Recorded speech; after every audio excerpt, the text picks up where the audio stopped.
Hi there. Welcome back, everyone, to Dad's Planning Politics. We have another episode of our wonderful podcast. We've been a bit delayed because there's some time differences happening here, some stuff going on. I'm away with my friends right now, which is really exciting, but it makes it difficult to keep up with the podcast, which is a big loss, I would say. Wouldn't you, Mr. I would. Mugfit? I would. Hi, everyone. Nice to be back. And we have a really interesting show for you today. We're going to talk about the latest on the Ukraine peace initiative. We're going to talk about Philippines protests that are going on right now, the recent meeting between Trump and Mandani. And then finally, we're going to look at COP and what's happening there in Brazil. And then finally, with still more leadership changes in the Liberal Party, particularly Liberal and National Party, particularly in New South Wales. You can't seem to hold on to a single leader. They keep flip-flopping back and forth No, every few weeks. exactly. Yeah, can you say they're disorganized? Can you say that they don't have a direction that they're going in, You could say potentially? all of the above. All of the above. But let's first of all get into what did you want to start with, Ukraine? Yes, Ukraine. You want So, to run down? yes, let me lead on that. So the US has come up with a 28-point plan for to end the war between Russia and Ukraine. Very pro-Russian, I would say, in terms of Ukraine having to give up territory, particularly the Donbass and the iron wall that they have developed, which fundamentally helps them defend against further incursions by Russia. So that's a very bitter pill for Ukraine to swallow. The scenario is also that the proposal is to limit the size of the Ukrainian military force to 400,000 when it's currently 600,000. And then finally, that there'll be security guarantees, which is a new positive thing from the US. And the other big issue is no NATO forces or European forces on the ground in Ukraine. So I'm kind of amazed because this is just giving in to fundamentally what Russia wants.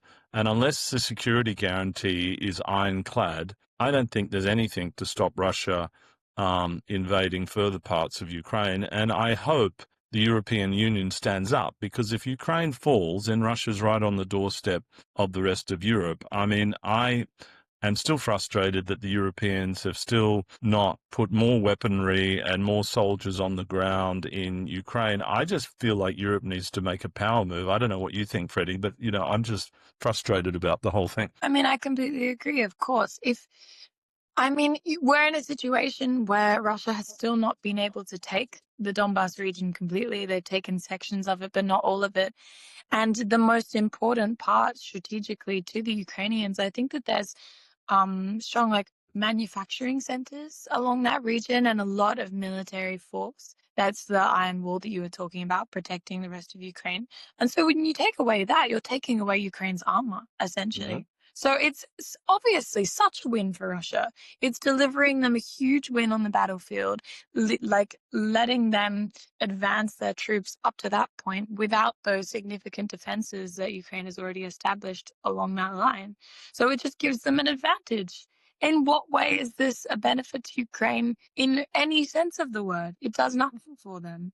Well, I mean, A security guarantee from the US, I don't think is trustworthy at all with Trump in. I mean, what does that rest on? It rests on whether he has a good relationship with Zelensky or not, or whether he's in Russian good books, whether Putin's his best mate or not for that day or the next day. So I think it's completely unpredictable, and there's no way they should agree to it. like for me, if I was Zelensky, I would give up the Donbass only under this circumstance. I can have as big a military as I want to have.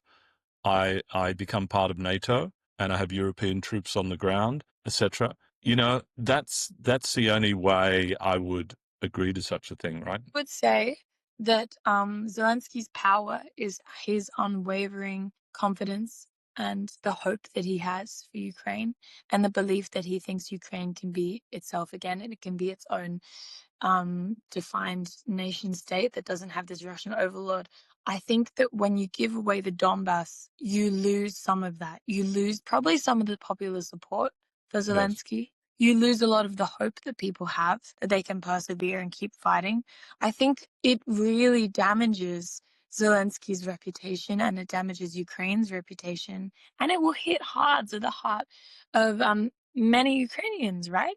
because they have been fighting to believe that they can keep Ukraine reunited, and um, every area of Ukraine that has already been given away to Russia is something the Ukrainians are very upset, and they mourn these areas that Yeah. they've lost to their Russian overlord. So I think that it would be a critical mistake giving up Donbass, because I think the one thing still giving them the strength to fight day in, day out is the fact that they can retain their sovereign status. Yeah. It's the thing for me is if they were to just freeze the line now, for me that's a more and I've read that this is meant to be the starting point, the 28-point plan. So there is room for negotiation on this whole thing. So my view is you freeze the line where it is. Okay.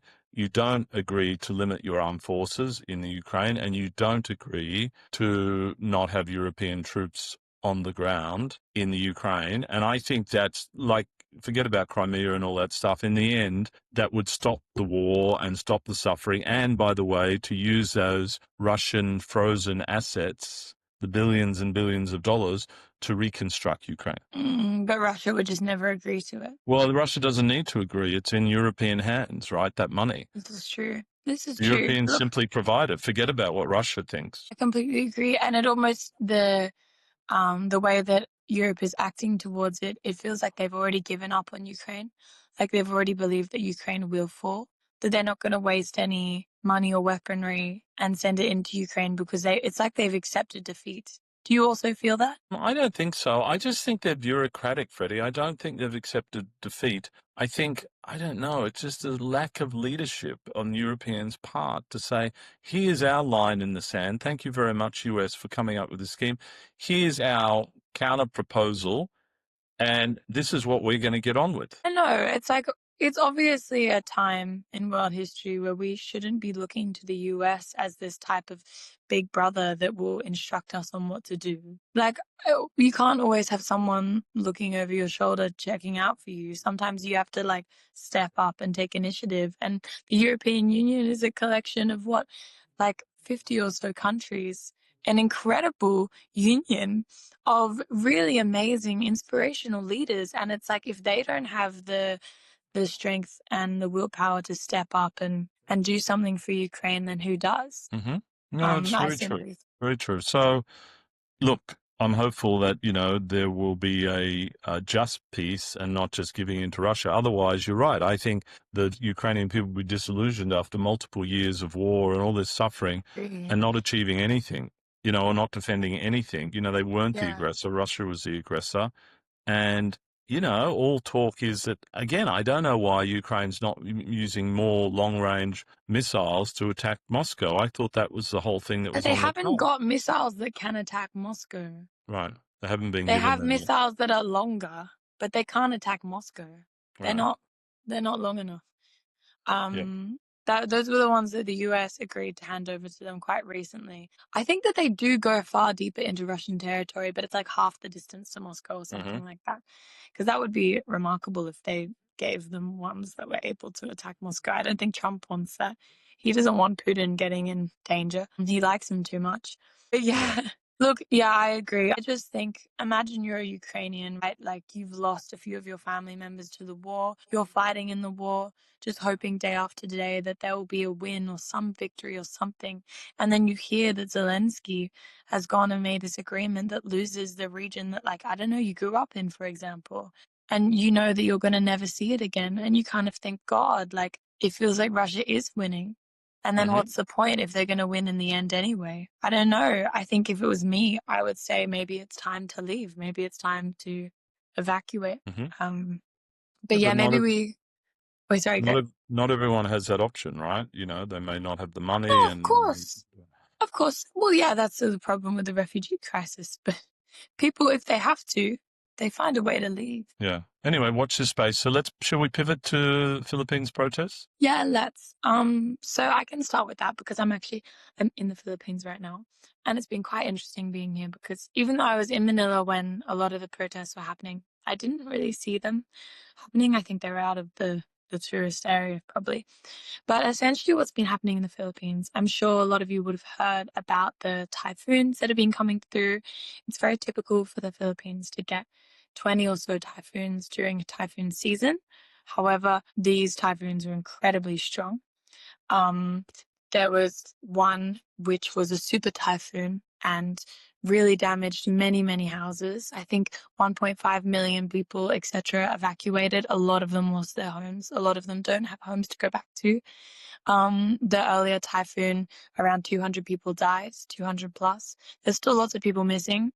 But all of this ties back to politics in a really important way because the Filipino government obviously has some responsibility for flood control and for protecting the communities from these natural disasters that are being supported by climate change, of course, because we all know the reason why these storms are worsening is because of the crazy temperatures that the world has risen to over 1.5 degrees already as of this year.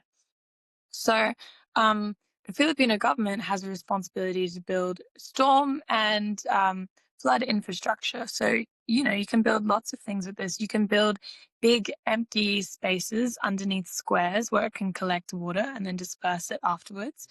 I think Singapore has some really good infrastructure in this area. You can build storm walls that just redirect the floods away from villages and away from towns. And again, the Filipino government has been dedicating a lot of money, a lot of the taxpayers' money, you could say, to building these storm walls and building this infrastructure. However, a lot of this infrastructure has not been working properly. Um, Ferdinand, the is he the president?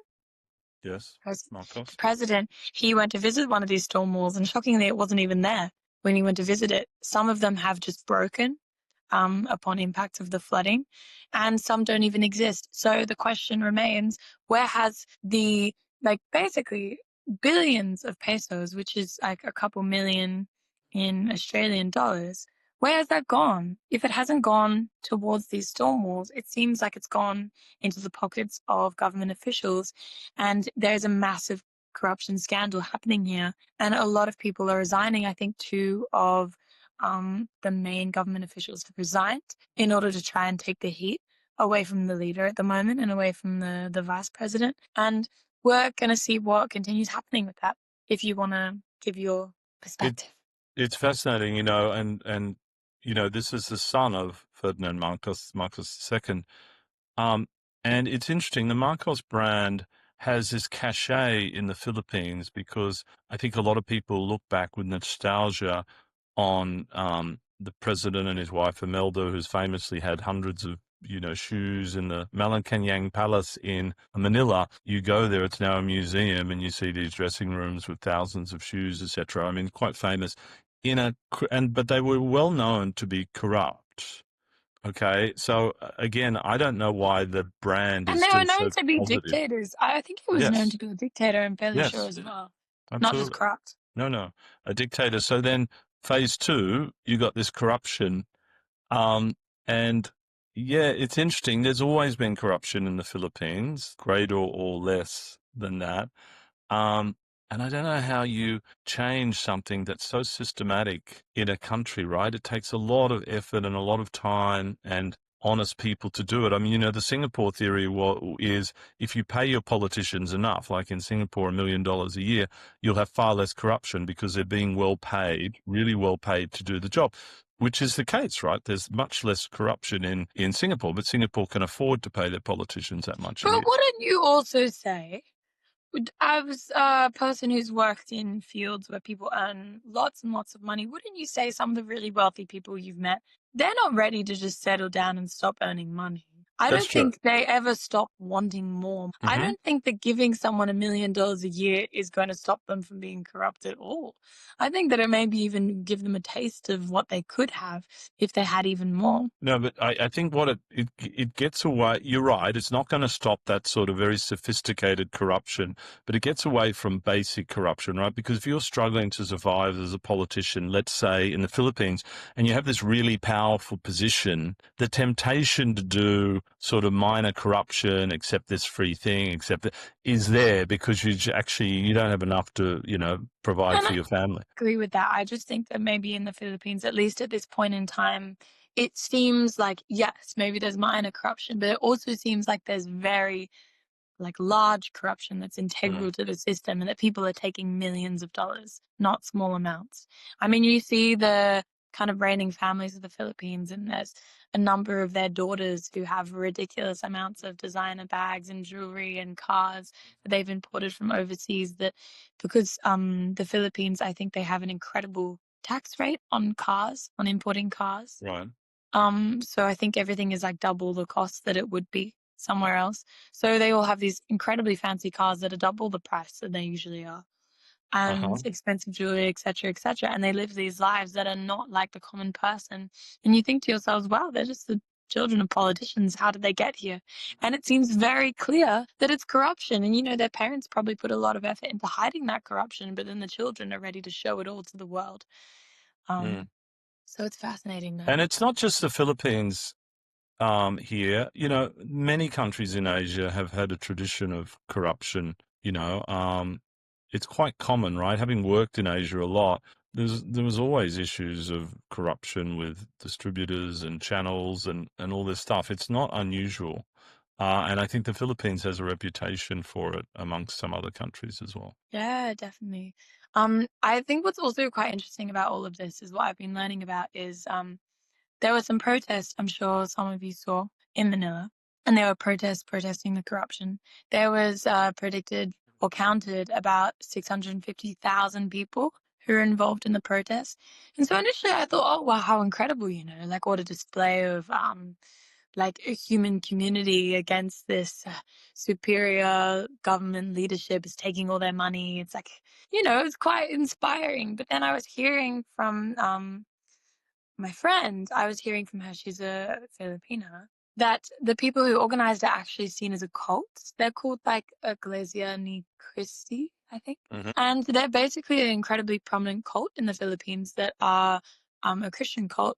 And they take money from all their members. And if you leave the church, everyone cuts you off Oh, really? who was in the church before. So yes, this protest was organized, but it was organized by this cult. So I don't know if it really reflects the feeling of the everyday person or not. I don't know what the everyday Filipino person is thinking because the cult was the one protesting. So that's just a whole other perspective added into it, which, Oh, you're quite right. The role of the Catholic Church in the Philippines is huge, right? yeah, In this regard, right? And we don't have time to get on to liberation theology and all that stuff, but which is all about uplifting the poor and things, which I'm sure is relevant in the Catholic Church in the Philippines. yeah, definitely. Okay, let's move on to the next thing. So we're going to talk about Mamdani's meeting with Trump. Mamdani, for those who don't know, is the new mayor of New York, a Democrat, left wing in the eyes of the Republicans, etc. Not so much in Australian context. Some of his key initiatives: free childcare, free buses, and Sorry, pause. He is left wing in Australian context. well, he is left wing, yeah, in He's Australian context. incredibly left wing. He's Yeah, yeah, like the most left wing that's true. politician we've seen in America in like 20 No, that's years. true. He's even left from an Australian context. Yeah, you're right. He's a socialist. People keep calling him a No, but do you communist. think he's left of the Labor Party? Yeah, he's definitely left Okay, of the Labour all Party. right. Mainly Definitely, so much so. I think he's like the Labour Party is here. I think he's over Okay. there. And the other final thing was limits on rent. And so the theory is he's going to tax the very wealthy in New York in order to fund some of those things. So anyway, the meeting with Trump, they've criticized each other big time. Mamdani's called Trump a fascist, etc. The meeting in the White House was very pleasant, very friendly, and this is really, Almost insanely friendly, like it really, strangely friendly. no, I know, because I think the thing is, Trump loves New York. He's always thought one of the best roles in the world would be to be mayor of New York. I think he has respect for the fact that Mamdani won such a mandate. He loves the fact when people do really well, even though he opposes the thing. And he realizes he has a challenge of the cost of living crisis, which is a big issue for his MAGA movement. And that's exactly what Mamdani is taking on. So I think he's decided to, not combat him and sort of be seen as somewhat of a peacemaker with him and get some of the reflected glow of Mamdani's scenario, because he loves New York as well and he doesn't want to be seen doing that. So at least in the short term, that's what I think he's trying to do. Agree with you a little bit, but I think as usual, you're giving way too much credit to Trump. I think the element of this situation, which is what's different about this situation as opposed to every other meeting in the Oval Office. What is the different element? Mamdani. I think he is the factor that we need to look at. I think that he is an incredible politician. I think he's incredibly well spoken. He's been able to shut down the Fox News journalists in a way that no other Democrat has been able to, just with clear facts and being very clear about what he believes and not making any outlandish claims, backing everything up with evidence and smiling and having a laugh. I think that he has somehow charmed Trump in a way that we haven't seen before. And I think that we honestly just should be giving credit to Mamdani for that. Oh, I do give credit, huge credit. I think that Trump maybe thinks, oh, look, Mamdani's kind of the superstar right now. Haha. It's nice to be liked by him. I like being liked by him. He's a New Yorker. I'm a New Yorker. I want the support of New York. And I think that's as far as he thinks. I think that's the extent of his thoughts about the process. I think Mamdani has gone in there with a smile on his face and an idea to really change. He wants to change New York. He knows that he needs federal funding from Trump, and he did it. He decided that's what he needed, and he did it. And I agree, and I think there's a lot of right-wing pundits who are totally shocked by this whole situation. It's really very, very interesting. So watch this space. You know, Mamdani did incredibly well. A bit, you know, I don't say Albo did as well, but Albo also did very well with Trump in the... I don't know. I think Albo did well in a way that he sucked up to Trump and said everything he wanted him to say. Mamdani did well in a way that he kind of surprised Trump in like a ooh, that's refreshing type way, I think, in my Anyway, mind. very, very interesting dynamics in the whole scheme of things. Shall we move on to the COP meeting, which has been happening in just Brazil? before we say that, just before we move on to COP, I just want to say I think this is just another reminder of how unpredictable Trump is and how at the end of the day, he cares about his popularity and he cares about people liking him. Yes. He thinks he's the main character of this show. He doesn't really care about the American people. At the end of the day, does he even care about the American election? Who knows? But he cares if this random kid who is inspiring all these people and has won all these votes and, you know, caused a political movement, like really across America, I would say, he cares if Mamdani likes him. That's true. I agree. For some reason or other. He cares more about that than most other things, than the cost of living crisis, than the wealth of the average American, than the safety and the health of the average American. In a way, he's like Trump on the left, in a way, right? In a weird way, he's young. He's what Trump is old. He's young. Trump is kind of jealous, right? He's really popular. He's doing pretty radical things on the left-hand side of things, which is quite opposite to MAGA. So I can see I'm not going to say he's like Trump. He's the antithesis to Trump. Yeah, I know. But he is the opposite in a way that is so crucial. In a way that the Democrats were not able to be the complete opposite of Trump. They couldn't do it because they were like held back by this idea of what a Democrat should be. I think Mandani is the true opposite of him in a way that is quite exciting. Trump, especially recently with the Epstein files, it's been relieved. I mean, you know, it's pretty certain that he's a pedophile. So I just don't want to give any... But he's changed his view and he's supporting the whole release of everything. So that's interesting as well, that whole change in the... Because he realized that he couldn't get Congress to stop it and the Senate to stop it. So he said, let's release everything. So he may as well support it. Yeah. All right, let's turn to COP, which has been happening in Brazil. And so this is the climate conference, key conference. How did you think about it, Freddie, from what you saw the results? Well, look, it's incredibly disappointing because President Lula da Silva, he's the left-leaning president of Brazil at the moment. He heralded this conference in Belém, which is, you know, kind of the center of the Amazon, you could say, I guess. It's the city that's like the closest to the Amazon in Brazil. He heralded it as like this incredible conference that would really change the future and the safety of the world and really change our climate priorities. And it hasn't delivered on any of that, like absolutely none of it. I think that you've also seen that the deals they've made haven't even expressly named fossil fuels, let alone reductions in fossil fuels. They're skipping Hmm. around the point.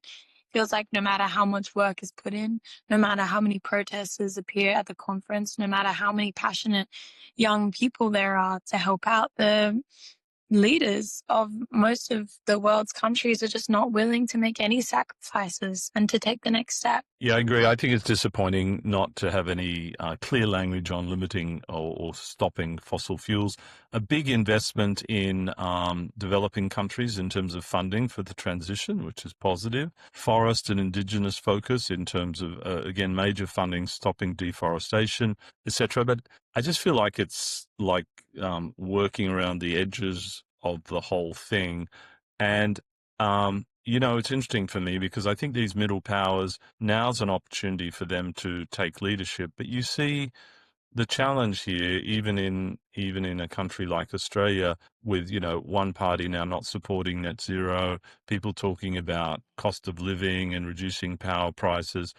And they'll convince a percentage of the population like that. And I think that's a reflection of what's happening around the world as well. It's unfortunate because it is a crisis and action needs to be taken. But unfortunately, people then say, oh, well, if US is not doing anything and China's not doing enough, blah, blah, why should we do it? That's the sort of talk track. When you look at it, that's very fair because when you look at Russia and the US and China, they have historically emitted ridiculous amounts of emissions. Hmm. And, they've reaped the benefits of that.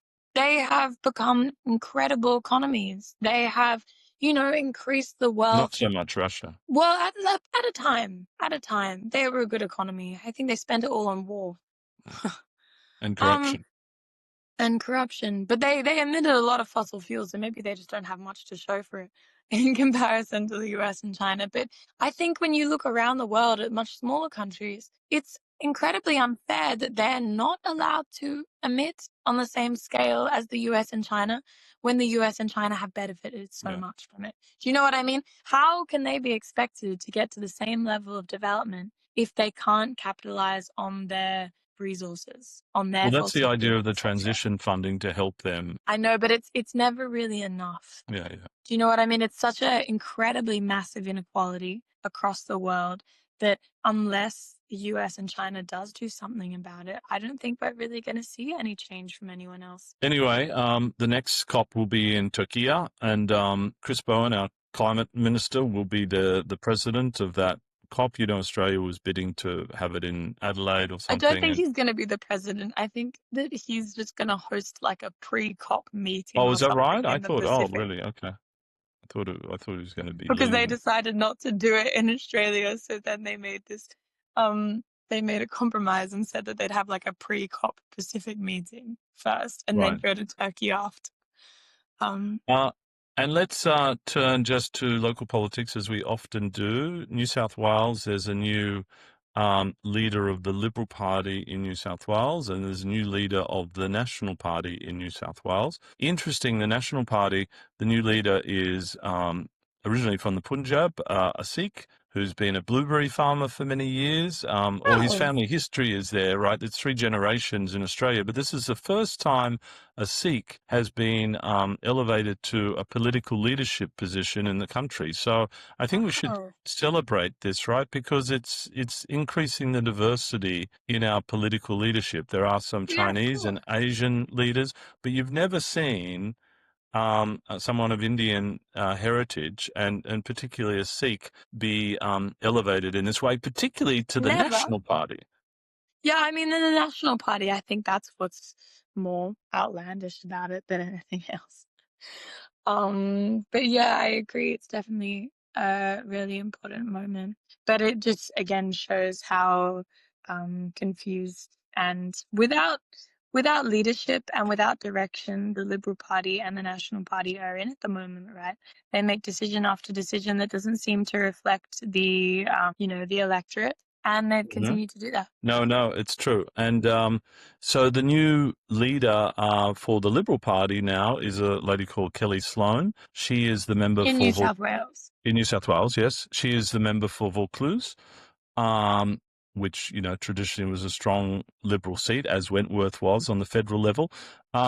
So ex-journalist, very eloquent a woman, which is good for the Liberal Party, right? And, Mark Speakman was, I would say, Mr. Wishy-Washy. I mean, there's no way they were going to do any good with him. That's the tradition of the Liberal Party, have these um, male, pale and stale leaders Oh, wow. who don't That's achieve tail of much, the right? tail. And so Where did it'll be that interesting. come from? That's an interesting phrase. I No, love it's a it. common phrase used in criticize the Liberal Party. So anyway, it'll be interesting how she does. I mean, and she said they're going to keep with net zero, so they're going to diverge from the federal policy, which I think is smart of them, because of course, Matt Keane, the head of the Climate Authority, was the Liberal environment minister in a former Liberal New South Wales government. So, they are all on board with net zero in New South Wales. And this is what's really good, because that's a foil for this stupidity of the Liberal coalition strategy at the federal level. Yeah, definitely. I agree. Look, I think that probably Susan Lee was put in a very difficult position where she was suddenly having to decide whether she had the Nationals on her side or whether she didn't. And that was all determined on the climate strategy. And I think that it showed her weakness, really, being bowing down to the Nationals, doing what they wanted her to do. I think it showed that she wasn't willing to stand up for the Liberal Party as its own entity, right? Not just as a Mm-hmm. coalition. No, their own She's entity. definitely in a difficult position, for sure. I don't think Well, many people could handle this job very well, but it wasn't the right decision. but they're just a laughing stock now at Clown Town, and it's bad for democracy, because you should have a good functioning opposition, even if you've got a competent government. And so it'll be very interesting to see what happens, whether they split with the Nationals, whether they, as I've always said, they need to address these inner city seats. So perhaps, there should be some new party which combines the Teals and the remains of the Liberal Party, and make Allegra Spender the leader of that new sort of party. Yeah, but I think I will say again, I don't think the Teals want that, because I think what gives them their edge over everyone else is that they really try and represent their individual communities. They're not part of a greater party. I think that's what makes them so special. I Yeah, think what makes them so appealing to the average voter is what makes them not suited to being part of a party. that's true. But definitely. But this has Anyway, been a wonderful episode. I've really enjoyed this one with you. yes, lovely speaking to you, Freddie. Hope you've all enjoyed it. Tell your friends about us, subscribe and listen, and we will see you again soon. We Bye. will. Thank you so much for joining. Bye.